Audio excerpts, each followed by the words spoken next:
نحمده ونصلي على رسوله الكريم اما بعد فاعوذ بالله من الشيطان الرجيم بسم الله الرحمن الرحيم ولا تقتلوا انفسكم ان الله كان بكم رحيما۔ میرے واجب الاحترام سننے والوں دیکھنے والوں السلام علیکم ورحمۃ اللہ وبرکاتہ۔ آج آپ حضرات کے سامنے بہت ہی اہم موضوع پر کچھ باتیں ذکر کروں گا۔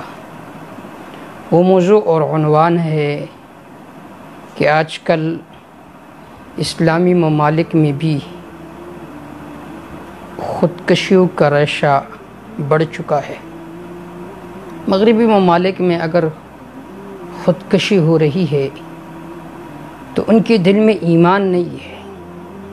جب دل میں ایمان نہیں ہے تو چین و سکون بھی نہیں ہے، کیونکہ چین و سکون اللہ کی ذکر کے ذریعے سے آتا ہے۔ الا بذکر اللہ تطمئن القلوب۔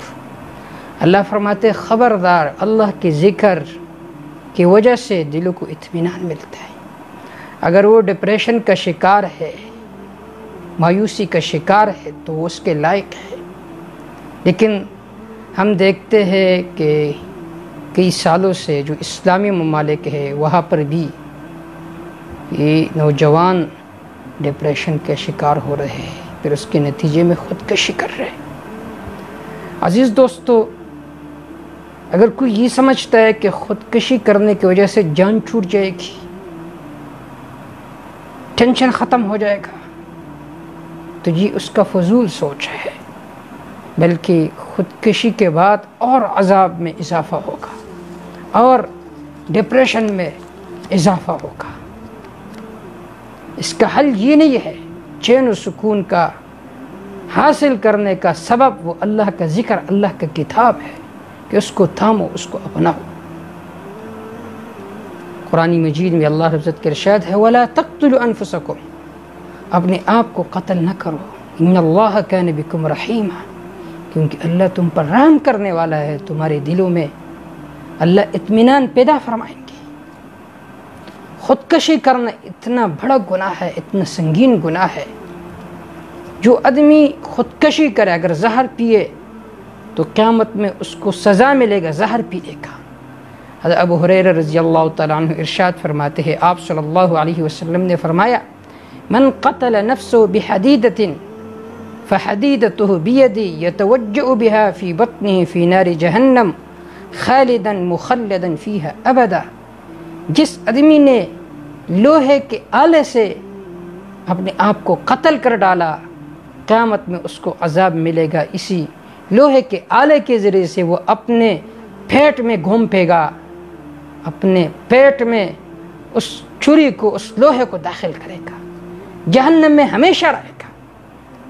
اگر خودکشی کو حلال سمجھا تو اس وجہ سے وہ کافر ہو گیا، لہذا ہمیشہ رہے گا۔ اگر حلال نہیں سمجھا تو ایک مدت تک وہ جہنم کے اندر رہے گا ایمان کی وجہ سے، پھر اللہ تعالیٰ انہیں نکالیں گے۔ وَمَنْ شَرِبَ سَمًّا فَقَتَلَ نَفْسَهُ فَهُوَ يَتَحَسَّاهُ فِي نَارِ جَهَنَّمَ خَالِدًا مُخَلَّدًا فِيهَا، جس نے زہر پیا اس کی وجہ سے اپنے آپ کو قتل کر ڈالا، قیامت میں وہ یہ زہر پیے گا، ہمیشہ جہنم میں رہے گا۔ وَمَنْ تردى من جبل فقتل نفسه فهو يتردى في نار جہنم خالدا مخلدا فيها، جس نے اپنے آپ کو پہاڑ سے گرایا تو جہنم کے اندر وہ بار بار اپنے آپ کو گرائے گا، یہ اس کے لیے سزا مقرر ہوگی۔ امام مسلم رحمہ اللہ نے اس روایت کو نقل کیا۔ اس حدیث سے معلوم ہوا کہ خودکشی کتنا بڑا جرم ہے۔ اللہ امت مسلمہ کو محفوظ فرمائے۔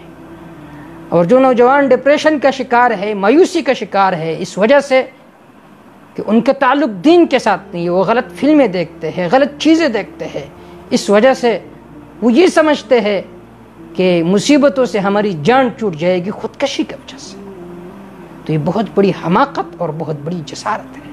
اللہ امت مسلمہ کو ان چیزوں سے محفوظ فرمائے۔ اگر غیر مسلم خودکشی کرتے ہیں تو ان کے دل میں ایمان نہیں ہے، وہ بعث بعد الموت کو مانتے نہیں ہیں، ان سے تو کوئی گلہ شکوہ نہیں ہے۔ جیسا کہ ایک ہفتہ پہلے بھارت کے ایک نامور فلمی اداکار سشانت سنگھ راجپوت نے خودکشی کی، تو بہت سارے لوگ یہ پوچھتے ہیں کہ آئے ان کے لیے مغفرت کی دعا کرنا جائز ہے؟ بالکل جائز نہیں ہے۔ وہ مشرک مرا، جو آدمی شرک کے حالت میں مر جائے تو ان کے لیے مغفرت کی دعا کرنا جائز نہیں ہے، ان کے ساتھ غمخواری جائز نہیں ہے۔ اگر وہ خودکشی کرتے ہیں، اگرچہ انہوں نے نام کمایا تھا، شہرت کمائی تھی، لیکن دل میں ایمان نہیں تھا، اس وجہ سے وہ چین کا اور سکون کے لیے تڑپتا تھا، اس وجہ سے اس نے خودکشی کی۔ اللہ امت مسلمہ کو محفوظ فرمائے۔ وما توفیق الا باللہ، علیہ توکلت و الیہ انیب۔